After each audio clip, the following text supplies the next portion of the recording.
कि उनका नुकसान हो गया। देखिए, Union Home Minister of State Kishan Reddy is speaking from Delhi, addressing the media. Let's watch it live. అంతకుముందు జరిగినటువంటి హర్యానా ఎలక్షన్స్, అంతకుముందు జరిగినటువంటి జమ్మూ కాశ్మీర్ ఎలక్షన్స్, 6 నెలల క్రితం జరిగినటువంటి పార్లమెంట్ ఎన్నికలు, వరుసగా అన్ని ఎన్నికల్లో ఒకటి తర్వాత ఒకటి ఓడిపోతూ ప్రజలలో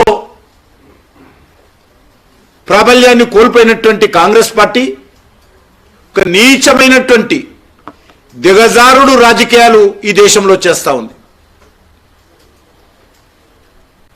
రాహుల్ గాంధీ ప్రధానమంత్రి కాలేకపోయానని గత 3 ఎన్నికల్లో ఆశ పెట్టుకుని ఎన్నికల్లో పోటీ చేసినా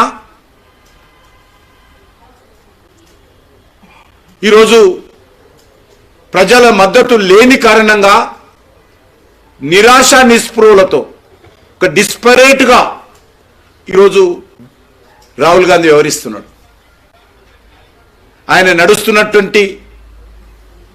నడుపుతున్నటువంటి రాజకీయాలు కానీ వ్యవహరిస్తున్నటువంటి తీరు కానీ పార్లమెంట్లో ఆయన వ్యవహారం చూస్తే చాలా స్పష్టంగా రాహుల్ గాంధీ యొక్క నిరాశ నిస్పృహలకు ఆయన వ్యవహరిస్తున్నటువంటి తీరుకు అద్దం పడతా ఉంది. రోజు రోజుకు కాంగ్రెస్ పార్టీ ఎందుకు ప్రజల్లో పరువు కోల్పోతుందో, కాంగ్రెస్ పార్టీ ప్రజల దృష్టిలో ఎందుకు దిగజారుతున్నదో అది ప్రధానమైనటువంటి కారణము రాహుల్ గాంధీ రాజకీయ వ్యవహారం. రాహుల్ గాంధీ కాంగ్రెస్ పార్టీకి నాయకుడు ఉన్నన్ని రోజులు కాంగ్రెస్ పార్టీని ఎవరు రక్షించలేరు, ఏ ప్రజలు కూడా కాంగ్రెస్ పార్టీకి అండగా ఉండరు.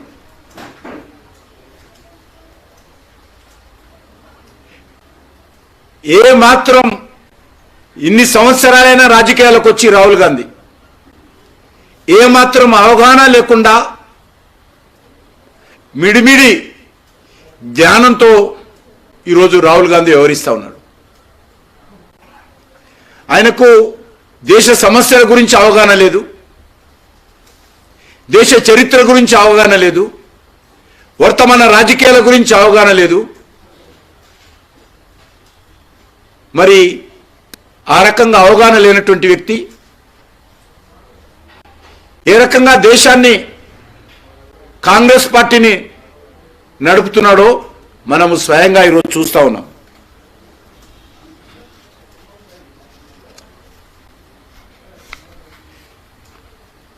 జేపీసీ వేయకపోతే రాష్ట్రపతి భవన్ ముందు ధర్నా చేస్తామని రేవంత్ రెడ్డి బెదిరిస్తున్నాడు. రాష్ట్రపతి భవన్ ముందు ధర్నా చేస్తానో లేక రేవంత్ రెడ్డి రాహుల్ గాంధీ పోయి అమెరికాలో వైట్ హౌస్ ముందు ధర్నా చేస్తానో భయపడే ప్రసక్తి లేదు. ఎక్కడ ధర్నా చేసినా ఎందుకు చేస్తున్నారో, కారణాలేంటో, దానికి ఆధారాలేంటో ప్రజలకు చెప్పండి, మాకు చెప్పకపోయినా పర్వాలేదు. ఈరోజు ప్రజలకు ఏ రకమైనటువంటి ఆధారాలు చూపకుండా, ఏ రకమైనటువంటి వాస్తవ విషయాలు తెలియజేయకుండా గాలి మాటలు మాట్లాడితే తాటాకు చప్పుళ్లకు భయపడేటువంటి ప్రభుత్వము నరేంద్ర మోడీ గారి ప్రభుత్వం కాదు. అది రేవంత్ రెడ్డి కానీ లేక రాహుల్ గాంధీ కానీ లేక జార్జి స్వరాజ్ కానీ ఎవరైనప్పటికీ కూడా భారతదేశ ప్రభుత్వము భయపడదనే విషయాన్ని సందర్భంగా మనవి చేస్తున్నాను. ఆయన ఇంకొక మాట చెప్తా ఉన్నాడు,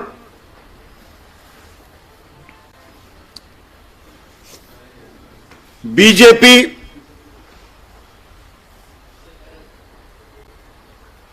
బీఆర్ఎస్ ఒకటే అని.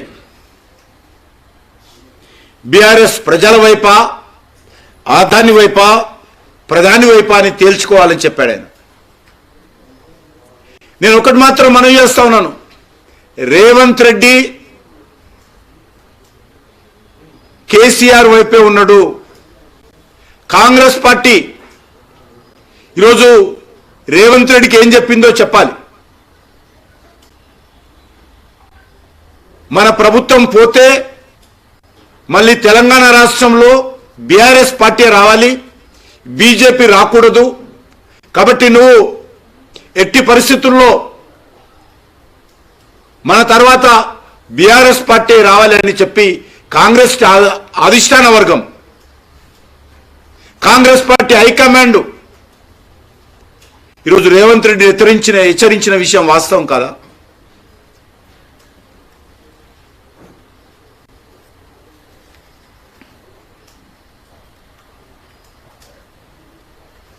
మోదీ కేసీఆర్ ఒకటే అనే విధంగా మాట్లాడుతున్నారు.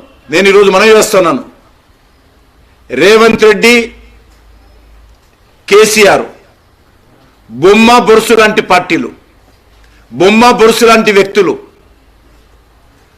దొందే. ఈ రెండు పార్టీల పాలనకు తేడా లేదు.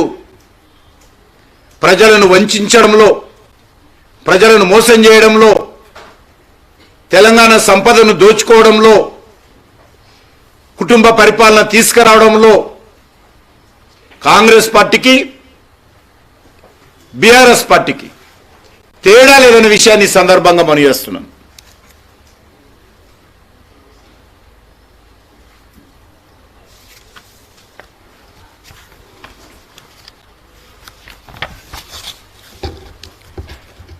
పార్టీ ఫిరాయింపుల విషయంలో బీఆర్ఎస్ పార్టీ, కాంగ్రెస్ పార్టీ ఒక విధంగా వ్యవహరిస్తుంది. తెలంగాణలో ఎమ్మెల్యేలు కానీ, ఎంపీలను కానీ, ఎమ్మెల్సీలను కానీ మూకుమ్మడిగా పార్టీ ఫిరాయింపుల చట్టాన్ని కాలరాజి ప్రజల తీర్పును అగౌరవపరిచి ఈరోజు పార్టీ ఫిరాయింపుల చట్టాన్ని ఏ రకంగా నవలపాలు చేసిందో గతంలో కేసీఆర్, ఇప్పుడు రేవంత్ రెడ్డి.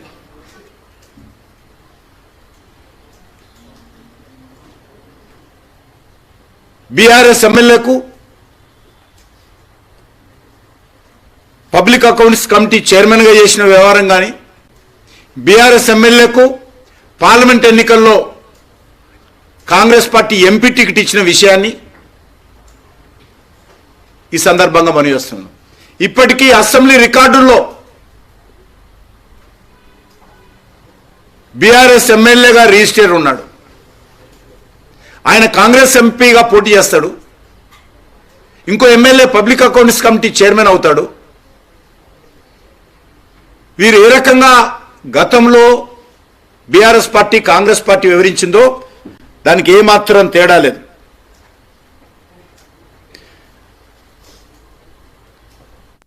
కేసీఆర్ ఏ రకంగా అప్పులు చేశాడు,